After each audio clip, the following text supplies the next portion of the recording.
السلام علیکم سامعین و ناظرین، آج ہم حضور صلی اللہ علیہ وآلہ وسلم کی حیات مبارکہ کی روشنی میں یہ جاننا چاہیں گے کہ انسان کے دل میں اچھے اور برے وسوسے کیوں پیدا ہوتے ہیں اور کیسے پیدا ہوتے ہیں، اور اس صورت میں اسے کیا کرنا چاہیے۔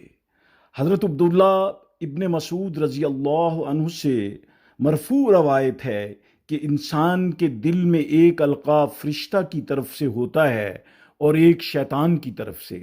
فرشتہ بھلائی کا وعدہ کرتا ہے، حق کی تصدیق کرتا ہے اور ثواب کی امید دلاتا ہے، اور شیطان کا القا برائی کے وعدے، حق کی تکذیب اور بھلائی سے مایوسی پر مشتمل ہوتا ہے۔ لہٰذا تم جب فرشتے کا القا محسوس کرو تو اللہ کی تعریف کرو اور اس کی مہربانی کا سوال کرو، اور جب شیطان کا القا محسوس کرو تو اللہ کی پناہ مانگو اور اس سے بخشش طلب کرو۔ حضرت عثمان بن ابی العاص نے عرض کیا کہ میرے اور میری نماز اور قرأت کے درمیان شیطان حائل ہو جاتا ہے، تو آپ صلی اللہ علیہ وآلہ وسلم نے فرمایا کہ اس کا نام خنزب ہے۔ جب تم اسے محسوس کرو تو اللہ کی پناہ طلب کرو اور اپنی بائیں جانب 3 بار تھوک دو۔ صحابہ کرام رضوان اللہ عنہم نے آپ سے شکایت کی کہ ان کے دل میں ایسے خیالات آتے ہیں جن کے اظہار کے مقابلے میں جل کر راکھ ہونے کو بہتر سمجھتے ہیں۔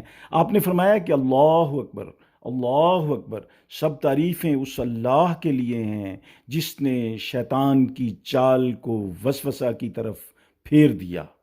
کائنات کی خلقت وغیرہ کے سلسلہ میں کسی کو وسوسہ پیدا ہو اور یہ خیال آئے کہ اللہ نے مخلوق کو پیدا کیا تو اللہ کو کس نے پیدا کیا، تو ایسے شخص کو نبی کریم صلی اللہ علیہ وآلہ وسلم کی یہ تعلیم ہے کہ وہ یہ آیت کریمہ پڑھے، هو الاول والآخر والظاہر والباطن وهو بكل شیء علیم۔ وہی اول، آخر، ظاہر اور باطن ہے، اور وہ ہر چیز کو جانتا ہے۔ اللہ کریم سے دعا ہے کہ وہ ہمیں عمل کی توفیق عطا فرمائے۔ بہت شکریہ۔